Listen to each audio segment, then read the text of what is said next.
il y a quelques instants, messieurs, je sais pas si on a réussi à enregistrer l'image, mais Johan qui est derrière notre caméra a pu capter le trophée remis à Vinicius, homme du match. Bah oui. Il a été sacré ce soir. On va regarder son match. Franchement, il est bluffant là. Aujourd'hui, la performance qu'il a, c'est un... Et ce qui permet en plus de ça, c'est que quand tu joues à 5 derrière, Manu, et tu le sais, c'est-à-dire que tu peux libérer un de tes joueurs pour aller chercher le 1 contre 1. Et c'est ce que Chelsea n'a jamais fait en fait. Ils se sont jamais retrouvés à aller chercher, à laisser un joueur aller se confronter à Vinicius en 1 contre 1 et de prendre la couverture parce qu'il y en a toujours 4 derrière. Ouais. Et rapide comme ça, tu leur donnes jamais la possibilité de prendre de la vitesse avec le ballon. Non. Encore un mot s'il vous plaît au sujet de Vinicius parce que nous l'avions évoqué avant le match, mais la progression de ce garçon, Stéphane, tu rappelais que Benzema lui-même avait été extrêmement dur avec Vinicius. Rappelons que c'était il y a 4 ans maintenant. Bah ouais, mais ça va vite, 4 ans et ça veut simplement dire qu'un jeune joueur, faut jamais le condamner. Faut toujours croire en ses capacités, en sa modification sa possibilité d'amélioration, de changement. Vous voyez, quand en France, on a par exemple des débats, le niveau n'est pas le même, mais sur Ryan Cherki, tranquille, parce que peut-être qu'il évoluera pas comme évolue Vinicius, mais ce sont des très jeunes joueurs et c'est très Camavinga, il va encore beaucoup progresser aussi. Voilà, c'est des joueurs qui ont 20 ans. Vinicius maintenant, il a effectivement franchi un cap. Et sans doute parce qu'il a aussi beaucoup écouté ceux qui l'entouraient, ses coachs et aussi son partenaire Karim Benzema qui a dû beaucoup compter dans l'évolution personnelle de Vinicius. D'un mot rapide. Surtout pour ajouter, c'est qu'en fait ses prédispositions techniques, athlétiques étaient déjà là. C'était juste de développer son intelligence en fait qui était son problème, de savoir quand jouer les bons coups et pas forcément dribbler à chaque fois. Le match de Camavinga dans un instant, je vous rappelle, reste avec nous à 23h10, on va vous montrer dans quelques secondes le résumé de l'autre 8e du soir entre l'AC Milan et le Napoli. Le Napoli enthousiasmant, à l'AC Milan avec Olivier Giroud, vous montre tout ça dans quelques instants. Vinicius, l'homme du match, on l'écoute.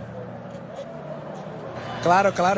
É que hemos jugado hoy muy bien, la presión todo el tiempo como c'est clair, on a super bien joué. La temporada pasada. Y la verdad que hoy uno de los mejores partidos que hemos hecho en la temporada. Les deux mi-temps, franchement, c'est une des meilleures mi-temps que j'ai fait.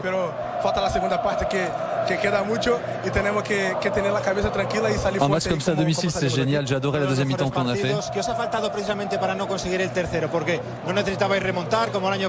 Qu'est-ce qui vous a manqué pour mettre un troisième? Vous auriez pu peut-être pas les tuer, mais pas loin. Ils nous ont laissé de l'espace. Il nous manque juste un peu plus de buts. On sait comment c'est dur de jouer le retour à l'extérieur. Il faut qu'on se repose.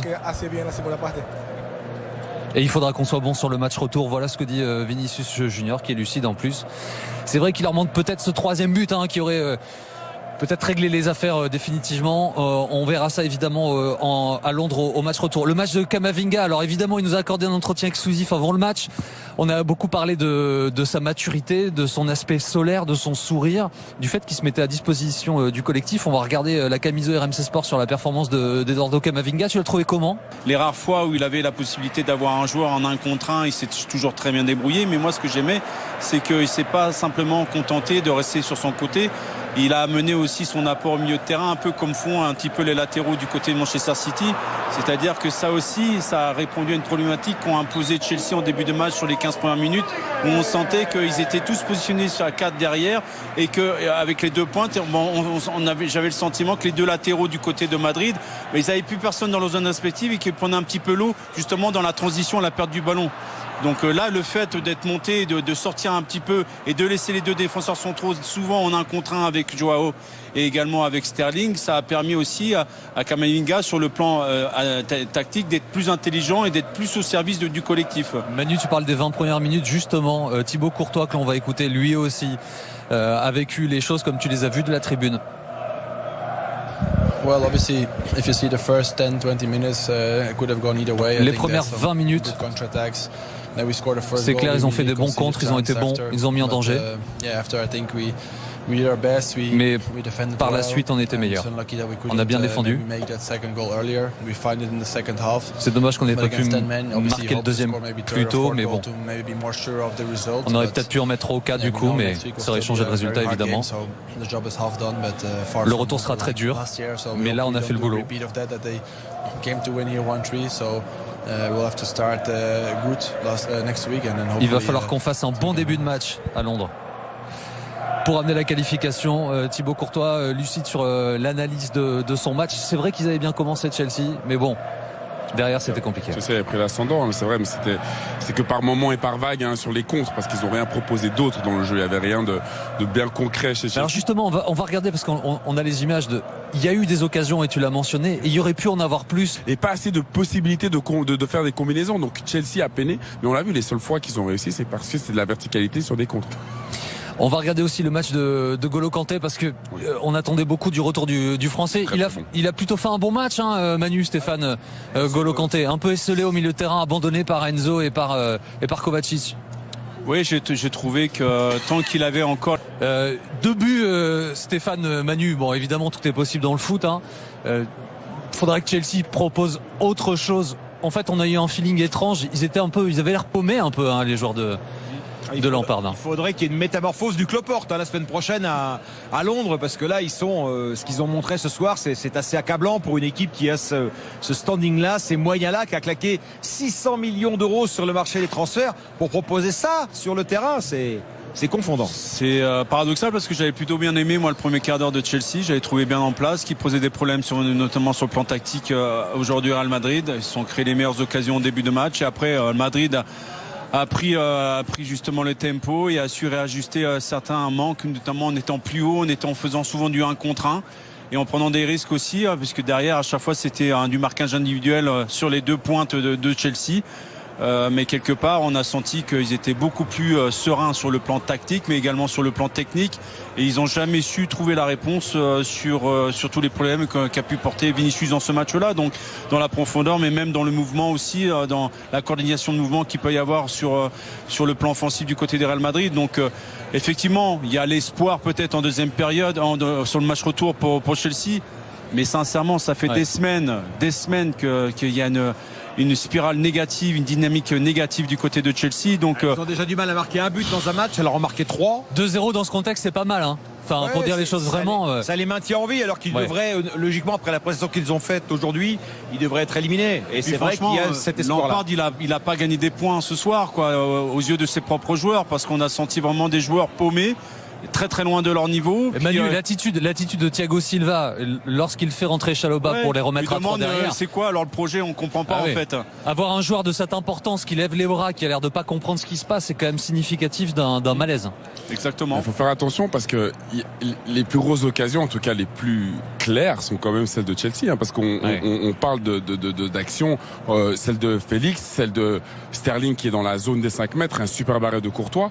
Le Real Madrid a dominé certes, mais ne s'est pas créé des occasions. Il n'y avait pas des vagues constantes. Il y a 8 frappes cadrées quand même sur la première mi-temps. Oui, mais est-ce que tu as vu un arrêt? Est-ce que tu as l'impression quand tu regardes le match que Kepa a fait un arrêt déterminant? Je n'ai pas le souvenir. Il aurait peut-être pu en faire un sur le deuxième but, Johan. Oui, voilà, exactement. Celui-là, elle passe entre les jambes de Fofana. Il a un peu masqué, elle est compliquée. Mais sinon, tu vois, j'ai pas l'impression. Oui, le Real Madrid a dominé, mais Chelsea. Alors, on va regarder justement comment le Real a fait reculer Chelsea. Et depuis le bord du terrain, ces consignes-là de la part de Carlo Ancelotti, ça se fait comme ça. Il est comme ça. Tu as vu cette image, Il fait juste ça. Il fait juste ça à ses joueurs. Bon, après, Modric et Kroos n'ont pas forcément besoin qu'on leur explique où se déplacer, évidemment, sur un terrain. Mais on voit aussi la différence, Stéphane et Manu, entre une équipe qui est en très grande difficulté, Chelsea, et puis une machine qui, aussi, il faut le rappeler, tactiquement, le 4-3-3 du Real, je sais pas, la dernière fois que ça a joué différemment. Il y a des habitudes évidemment dans un groupe qui se connaît par cœur. Il y a ça, puis surtout les joueurs savent exactement ce qu'ils ont à faire sur le terrain. On a l'impression que dans chaque zone respective, c'est un collectif qui est tellement bien huilé, qui se connaît parfaitement, mais en plus il n'y a pas de problème de compréhension sur ce que demande l'entraîneur vis-à-vis de ses joueurs, puisqu'ils le savent parfaitement dans chaque zone. Contrairement aux joueurs de Chelsea ce soir, où j'avais l'impression qu'il y avait au moins la moitié de l'équipe qui savait pas du tout ce qu'il fallait faire avec le ballon dans leur zone respective. Le plus confondant pour Chelsea, c'était quand ils avaient le ballon dans les pieds, où vraiment on les sentait les uns perdus par rapport aux autres, aucun repère. Alors que bon, même s'il y a eu un changement d'entraîneur, il y a quand même eu quelques repères posés par Graham Potter avant son départ. C'est vrai. On suivra évidemment l'évolution aussi de la blessure de Koulibaly pour le match retour, puisque il a été le meilleur défenseur de Chelsea de loin. Il est donc sorti en se tenant les ischios. On se retrouve vite évidemment pour les quarts de finale retour, et on va maintenant regarder ce qui s'est passé dans l'autre match du soir. Moi je dis Vinicius parlait bien, moi ça tranquille. Donc là on va parler d'un sujet sérieux après cette victoire du Real Madrid. Est-ce que Vinicius n'est pas meilleur qu'Mbappé? Déjà là ils vont s'offusquer, ils vont dire non mais comment il peut être mieux que notre génie français et tout. Mais moi après ce match, c'est la question qui me vient à l'esprit. Pour le match de Vinicius contre Liverpool, à l'aller comme au retour, après ce match là, cette question me vient à l'esprit. Il y en a un qui est là, qui perd contre Lyon. Alors qu'il y en a un autre qui est là, qui se bat comme un lion. Il se bat sur chaque ballon comme un lion. Il est là tout le temps. Une ténacité, dribble tout le temps, de la percussion tout le temps. Il y en a un qui est là, il veut qu'on le serre. Alors qu'il y en a un qui est là, il joue pour Benzema, il joue pour l'équipe. Et là tu le sens, il joue pour l'équipe tout le temps. Je me dis aussi sans léger changer. Parce que je me dis si un Mbappé qui vient au Real Madrid, il voudra que toute l'équipe joue pour lui. Ou que Benzema va jouer pour lui. Le ballon d'or va jouer pour lui. Non mais jamais de la vie. Je dirais qu'avec le comportement et tout, il y aura des problèmes, tu vois. Alors que un Vinicius qui va au PSG, il va se fondre dans les collectifs. Et t'inquiète pas qu'il jouera pour Messi. Il jouera pour Messi, il jouera pour Neymar. Ah non, ça va être différent. Il va défendre, il va revenir. Il va beaucoup plus apporter au PSG que ce que Mbappé apporte actuellement. Non mais je vous dis la vérité. Même de la palette technique de Mbappé, je trouve qu'il a un jeu un peu trop stéréotypé. C'est un peu trop prévisible, on sait très bien ce qu'il va faire. Un ou deux passements de jambes et il court. C'est soit ça, ou soit c'est un ou deux passements de jambes, un crochet et il court. Alors qu'un Vinicius il est imprévisible, il a trop de dribble.